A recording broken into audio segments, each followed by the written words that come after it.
place just outside the Virginia Capes, and the year 1807. An American frigate, the Chesapeake, has been fired on and boarded. 4 sailors are taken off the Chesapeake to the British ship Leopard and impressed into English naval service. Britain, at war with France, faced the conqueror of Europe, Napoleon Bonaparte. English ships hovered off American ports, ready to seize vessels and cargo destined for France.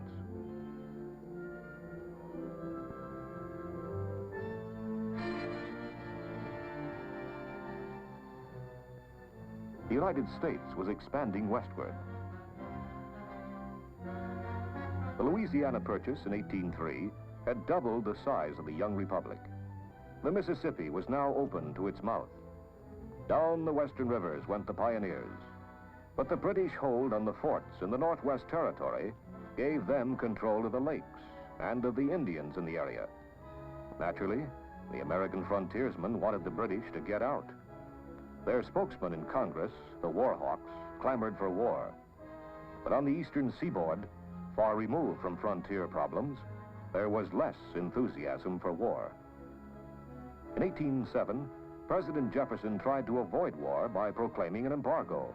No foreign trade, no ships to leave our ports or overseas. This embargo was an economic catastrophe for America and was repealed in 1809.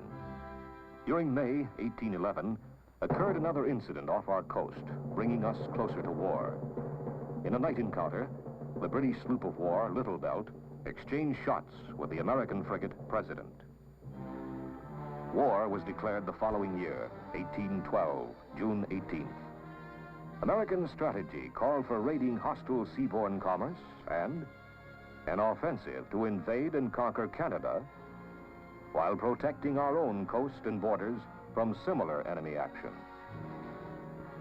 The naval instruments for coast defense were harbor gunboats, which proved of limited value, and a United States fleet of 17 naval vessels, 7 frigates and 10 smaller ships, as contrasted to the British Navy of some 600 vessels, including 124 ships of the line mounting 60 or more guns, and 116 frigates of 30 to 60 guns each. Nevertheless, at the outset of war, the vastly outnumbered American Navy had several distinct advantages.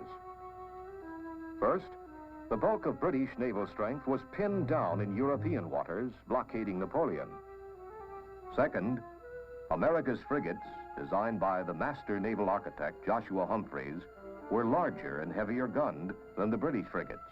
They were excellent, fast sailors. And third, an advantage of the utmost importance, many of the naval commanders had been rigidly schooled under Commodore Preble in the war with Tripoli. The well-remembered successes of American naval captains against British commerce during the Revolutionary War led the small United States Navy of 1812 to challenge once again British command of the seas through commerce raiding. In this, the Navy was joined by hundreds of American privateers, vessels licensed by the government to prey on enemy trade. During the first year of war, American squadrons made wide sweeps. Their prime targets were convoys from the West Indies to Europe. Commodore Rogers with the frigates President and Congress, the frigate United States and brig Argus under Decatur, Bainbridge with the Constitution and sloop of war Hornet, all set out to strike the British merchant fleets. Deployment of these American naval squadrons diverted the British fleet in northern American waters from blockading United States ports to escorting merchantmen and seeking out our commerce raiders. Off New Jersey, July 17 and 18, 1812, in one of the most dramatic incidents of the war, a British squadron, including the frigates Guerriere and Shannon, moving south from Halifax, almost captured the Constitution. Captain Isaac Hull, by skillful kedging, narrowly escaped. In a dead calm, with no help from the sails, anchors were repeatedly carried ahead in ship's boats, dropped, and the Constitution hauled up to them. Resourcefulness saved the day. Just a month later, on August 19, well out in the North Atlantic, the Constitution made her most famous fight. She again sighted the Guerriere, this time alone. Hull had the weather gauge. He approached to pass close under Guerriere's stern, where he could pour out a raking broadside. But the English Captain Dacres fired all his starboard guns and, wearing ship, brought his other side to the Constitution. He fired a port broadside. Many of the Guerriere's shot did not penetrate. The Constitution's oak sides seemed made of iron, old iron sides. Dacres turned away, but the Constitution came on. Side by side, they ran in a square set-to. The Guerriere lost her mizzenmast. It dragged in the water like a rudder, turning her to starboard. The American forced the Britisher to turn still further, crossed her bow, poured in another broadside. The bowsprit of the Guerriere caught in old Ironside's mizzen rigging. Down came Guerriere's foremast and then the mainmast. The ships wrenched apart. So the Guerriere lay, a hulk in the trough of the sea, her gun muzzles rolling under. Too badly cut up to be taken as a prize, she was burned at sea. This stinging victory was a tonic to the Americans ashore. Cheers rang out for Captain Hull. Old Ironsides and a fighting navy. On October 18, 1812, after a spirited engagement, the Wasp captured the British brig Frolic. A week later, 600 miles west of the Canary Islands, the frigate United States met the British frigate Macedonian. Captain Stephen Decatur, by skillful seamanship and accurate gunnery, took the Macedonian and sent her into a New England port. On December 29, 1812, off Brazil, Bainbridge in the Constitution encountered an enemy frigate, the Java, in company with a captured American merchant vessel. Bainbridge fired a shot across the frigate's bow. The Java broke her colors, opened fire, and the battle was joined. The Constitution's wheel was shot away. Bainbridge, though twice wounded, continued in command. Severely punished, the Java was a dismasted and defeated hulk, and like the Guerriere, was destroyed at sea. Off Boston on June 1st, 1813, the American Chesapeake, with a green crew, unwisely sought battle with the crack British frigate Shannon. The day of battle was the first time the Chesapeake's crew had assembled at their stations. She was unready for action. Captain Lawrence, fatally wounded, pleaded in vain, "Don't give up the ship." But demoralization rapidly set in, and the Chesapeake surrendered. In a fiercely fought, evenly matched brig engagement in September 1813, the American Enterprise took the Boxer. Meanwhile, the Essex rounded Cape Horn, the first American man-of-war to enter the Pacific Ocean. Under Captain David Porter, she cruised at will and destroyed the British whaling industry in the Eastern Pacific. At Valparaiso, although in neutral waters, Porter was cornered and illegally attacked by a superior British force. After a long, heroic, and bloody fight, the Essex surrendered. In 1812, it will be recalled, the American plan envisioned the conquest of Canada. The American militia outnumbered the British ground forces in Canada, but English ships controlled the lakes. By water, Britain could supply her forces. She could move them rapidly, and she had secure communications. On the land frontier, there was also the ever-present threat of Indian attack, intensified by Tecumseh's Indian Confederacy. The American General Hull was forced out of Detroit in August 1812 by the energetic Britisher General Brock.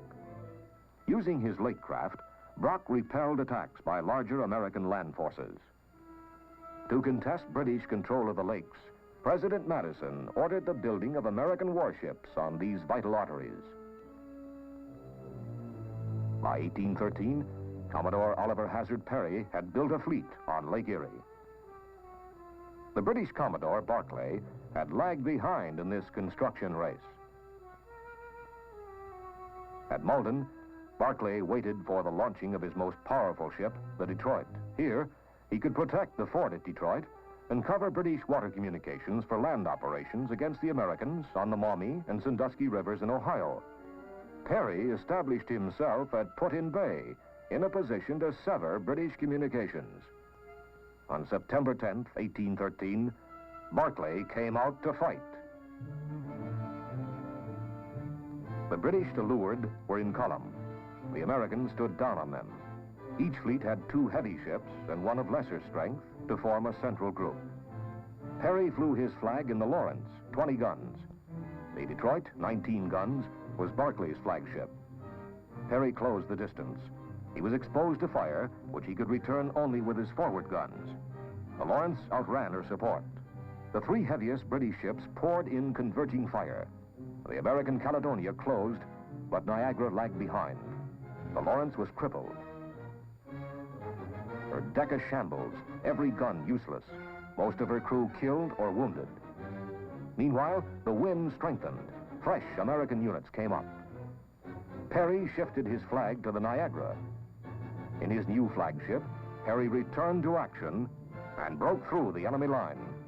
With his starboard guns, he raked Detroit, Queen Charlotte, and Hunter. And to port, he fired broadsides into other British vessels. The smaller American vessels closed in on a disorganized enemy. The British flagship Detroit surrendered. The Battle of Lake Erie was won. Perry wrote to General Harrison, "We have met the enemy, and they are ours."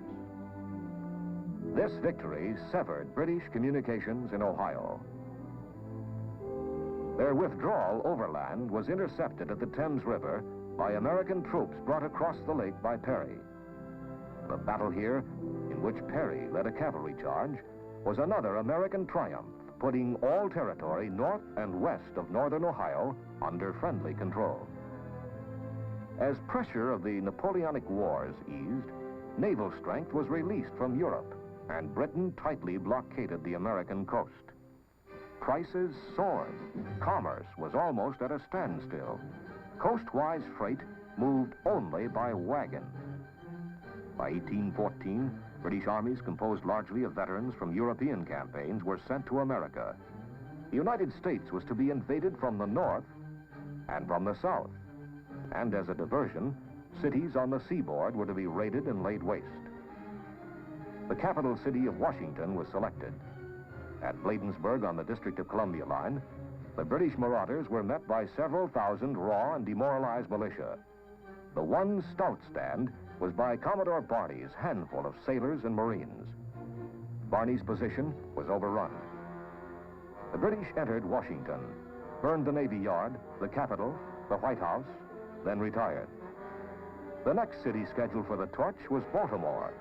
Feverish preparations were made to defend this city. The British landed and took the first line of earthworks, but the defenders held, reinforced by Commodore Rogers and his sailors. All night, the British fleet bombarded Fort McHenry. But the rocket's red glare, the bombs bursting in air, gave proof through the night that our flag was still there. So wrote Francis Scott Key as he watched for the dawn's early light.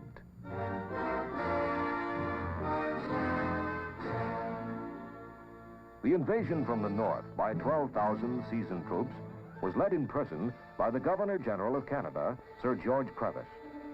Success of the invasion depended on command of Lake Champlain, since there were no suitable roads, and only that waterway could carry an army's supplies. But the United States controlled these waters. Commodore Thomas McDonough had built an American fleet, which was based at Plattsburgh. The British had also rushed construction of a fleet, including the powerful 37-gun ship Confiance. Prevost and his army arrived at Plattsburgh, where no sizable American land forces opposed him.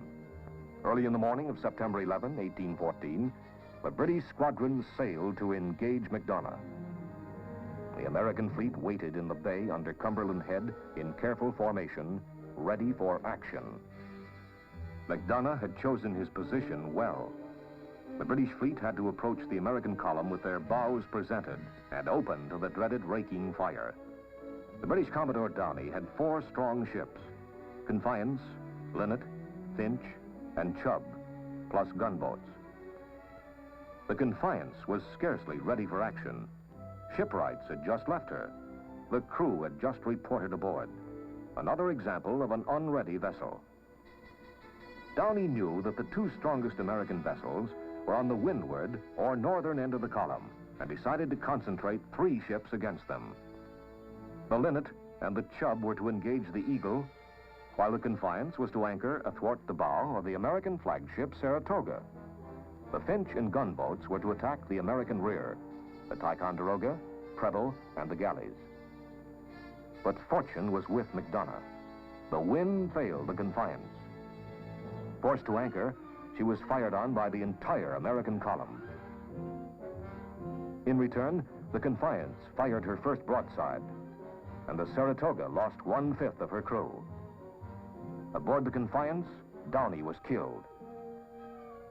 The Eagle was attacked as planned by the Linnet, but not by the Chubb, which became unmanageable and surrendered. The Finch grounded, so the American rear was attacked only by gunboats. The Confiance and Linnet fought against the American Saratoga and Eagle. After an hour and a half, both flagships were shattered. At the critical moment, McDonough, by use of a spring line, pivoted his ship to bring fresh batteries to bear. The issue was decided here. The Confiance tried the same, but was slowed by battle damage. The crew panicked. The Confiance struck her colors, followed 15 minutes later by the Linnet. Commodore McDonough, with leadership, bravery, and skillful disposition of his ships, had won a great victory. Governor Prevost's army retreated to Canada, since naval control of the lake remained in American hands. In 1814, weary of a costly, stalemated war, the British initiated peace negotiations. On Christmas Eve, the Treaty of Ghent was signed. But news of the peace did not reach the British force at sea, poised for the southern invasion. Commodore Daniel Patterson predicted correctly that the British point of attack would be New Orleans. His small naval squadron delayed the enemy landing several days, gaining invaluable preparation time for the Americans. When the battle was joined in January 1815, direct naval gunfire support assisted General Andrew Jackson in defeating a British veteran army of some 5,000 troops. New Orleans was the last land action of the war. By the terms of the treaty, the British agreed to evacuate the Northwest Territory. They relinquished their claims for part of Maine and exclusive control of the Great Lakes. The decisive American naval victories by Perry on Lake Erie and McDonough on Lake Champlain left Britain with a poor case. England never resumed impressment of American seamen. The War of 1812 proved once more the necessity for a strong navy, maintained in a state of constant readiness. Lacking adequate naval strength, we could not lift the strangling blockade. Invasion had been stopped on Lake Champlain and at New Orleans, but it was not stopped in the Chesapeake Bay, which was devoid of American naval strength. Washington had been burned. The Chesapeake's loss to the Shannon emphasized the disastrous results of lack of training and discipline. But America could take pride in her fighting ships and men. The few frigates and smaller vessels had more than held their own, all forerunners of our great modern fighting ships. Men and ships of 1812, fighting defenders of our great free republic.